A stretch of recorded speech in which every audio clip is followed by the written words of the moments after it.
The first step to self-acceptance and self-love, at least how I did it, was delusion. Pure, utter delusion. You just got to convince yourself that you are the hottest thing since sliced bread, and then the rest will fall in line. Welcome to the SOULITUDE Room Podcast. Solitude Room. We are joined here today with Ayza and Civian. I have one question to ask. What makes your life meaningful? Why do I get up in the morning and do what I do? Yeah. Quite honestly, at this point, it's a mix of hope and the people in my life. Sometimes, you think about, or I think about, oh, this is going to get dark. Sorry. Content warning. Depression.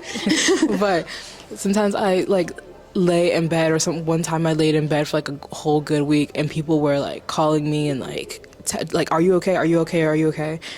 And, that made me realize, my life has meaning and value. And if I can't make a difference for myself, I can make it for other people. And the hope that tomorrow will be a better day. Mm-hmm. And not life gets better over time. That's not a hard and fast rule, but usually that's how it goes. As life goes on, things usually get better. And yeah.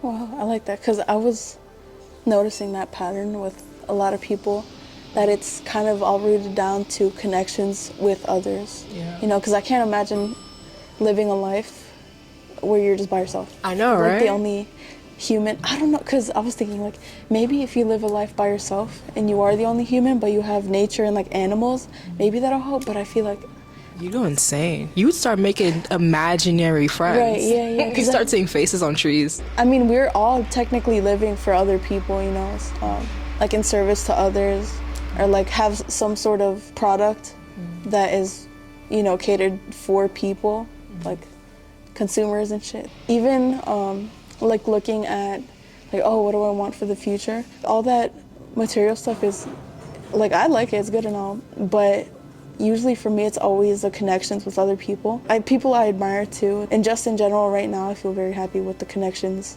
that I have with friends, and it's very super valuable, I met a lady once at Urban Air. Oh, Urban Air story? At my job, sorry. And I had to help her fill out the waiver, because to get inside you need a waiver, and that's the first thing you got to do.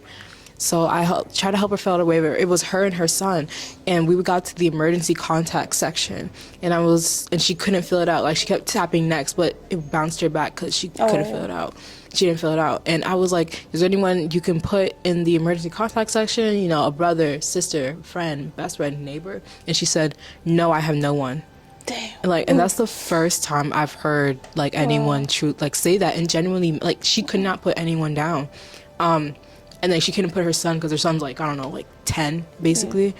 And she was one of the most bitter people I've ever met. I didn't feel anger towards her. I felt a bit annoyed, as anyone would, but overall I just felt pity. I was damn, put me down. I didn't say put me down, but I was you could put me, I got you, put me. But if that's what having no one amalgamates to, I don't want that. Do you think that her bitterness kind of made that sort of happen, or do you think that contributed to her bitterness? That's a good question. I don't know her life. I would love to know her life story of why, because she couldn't even she didn't even put her parents down or nothing, if she had, or grandma or anything. Mm-hmm. I think it might be a mix of, I can't tell, but from what I was shown by her, I feel having no one definitely made her bitter, or at least it contributes to a big part of her life. Yeah. I couldn't tell, because maybe she was having a bad day, honestly, but it seems her general vibe was just, angry. Wow. I haven't ever had that before, ever, when I was doing the waivers for other people, them having nobody. Yeah. It was crazy. But I just remember I had a friend that would tell me, just taking customers, one person can make you feel the best person in the world. You guys have a genuine conversation, and it's wow, I feel very uplifted. Next person, it makes you feel you want to kill yourself. Eye twitching. I can help next. Yeah. I can help when I just kind of spend too much time on distractions and not connecting with other people or meeting new people, it just feels so like I feel so down for the day. Yeah, me too. I like being and stuff, like being with myself at all times, like you know, sitting down in silence, just whatever. But there's like points where if I've gone a while without talking to my friends or hanging out with my friends, I have like this mental like this thing. I'm just like no, we gotta make plans, make plans. So if you ever see me just like suddenly make a plan with you, that's where my head is at. Cause like it's nice to be by yourself for a while, but for me personally, after a while, it's just I need someone to high five and kiki with. Yeah, to kiki and preserving those relationships, you know, those friendships. Hard as hell nowadays. Yeah, but I really like having those friendships where it's like, like you don't talk for like days, but then it's like, hey, you can pick it back up. Like someone I know, I'm not saying their names, but they pride themselves on saying that they have no friends. They have like no whatever. And I'm sitting here like, that woman you call every night, you kiki with her and tell her all your best secrets. So even the people that like want to say that they're alone, right? They still have someone. Yeah. No, because even if it's their dog.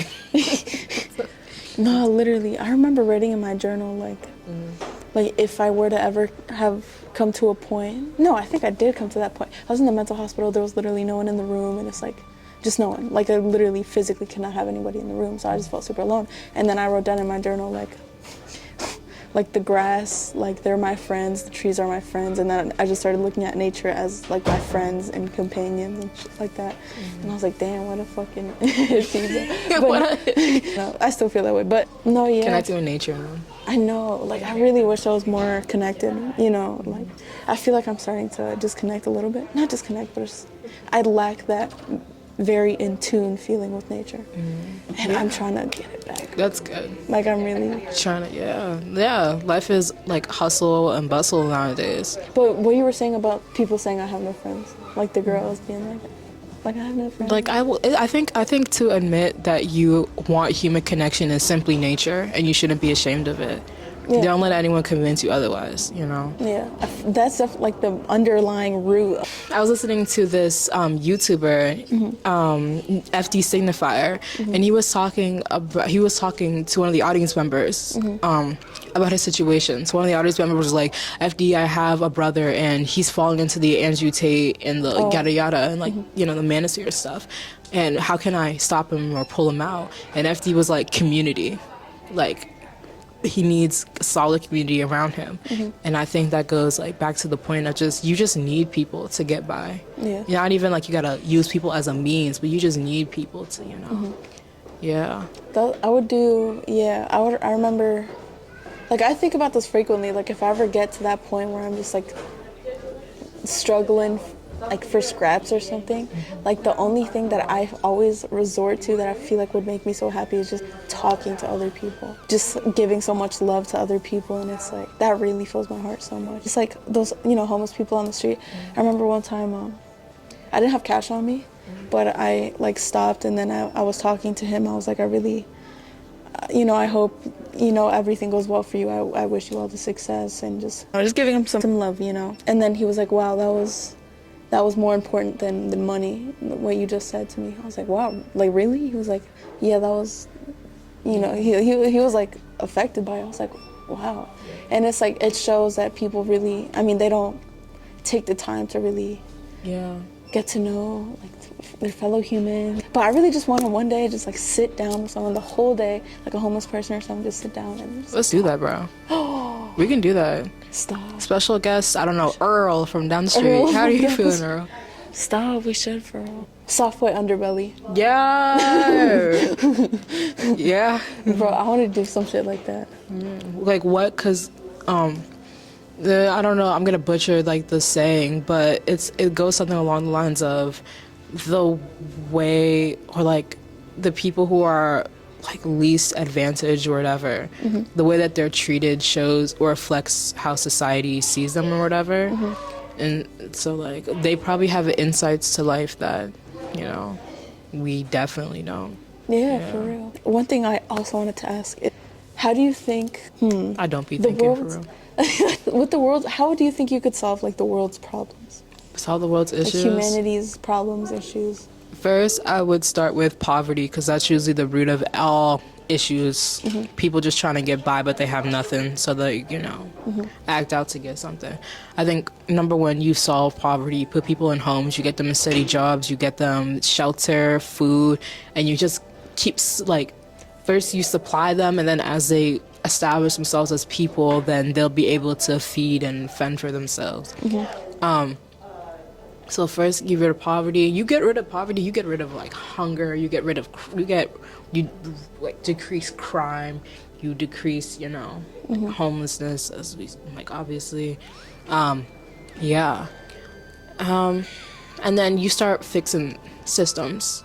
From that point, you start closing loopholes that companies can take advantage of. You start,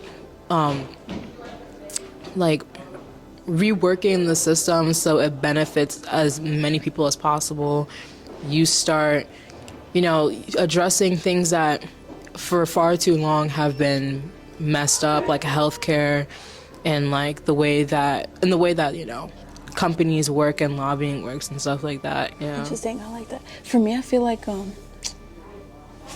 something that would make the world, if everybody understood this, right now, the world would be understanding, genuinely wanting to understand another perspective. Always when we hear somebody else's perspective, immediately it's right or wrong, and we have to kind of dispel or argue another person's point, but we never actually just sit down, listen. We're so quick to put a label or a judgment on their own thinking, and it's just, I feel like if we were to truly try to understand their perspectives, then I feel like the world would be a lot better. Also, the poverty thing that I was thinking about, I was thinking if we were to put people in homes, because I feel like it would still kind of be the same sort of system. I feel like it comes down to education. Yeah, I do feel like all of it roots down to how, what we're taught, because we're taught to be, obviously, employees of the system, but it's we're not taught how to, hone our potential and use our own abilities to actually create something that builds generational wealth, or because I feel like we could get the houses, but then just not know how to grow from there. There's this picture about the school system and the prison system, and how I was like, oh, yeah, those are eerily similar.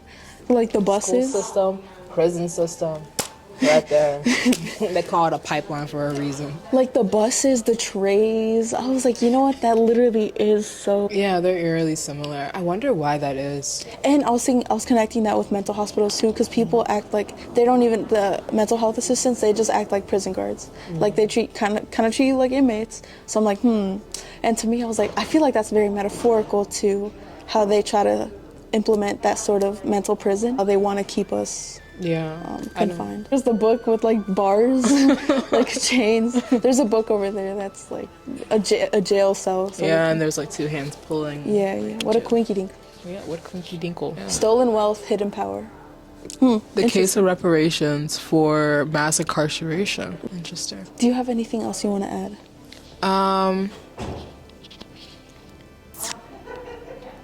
I think that I really wonder why schools and prisons are built so eerily similar. Right? I wonder if it was a natural way to organize things. When you give someone, a whole bunch of people the same problem, and they all sort of fall into the same, or they all handle it and tackle it the same way. Or if it was some dude was this is the best way, and no one's changed it since, or critiqued it since. Yeah. I mean, people have critiqued it now, but implementing that critique. Yeah. But yeah, I really wonder. It makes you think, doesn't it? It makes you think for real. Thank you for tuning in to the SOULITUDE Room Podcast. SOULITUDE Room. We hope you tune in to the next episode.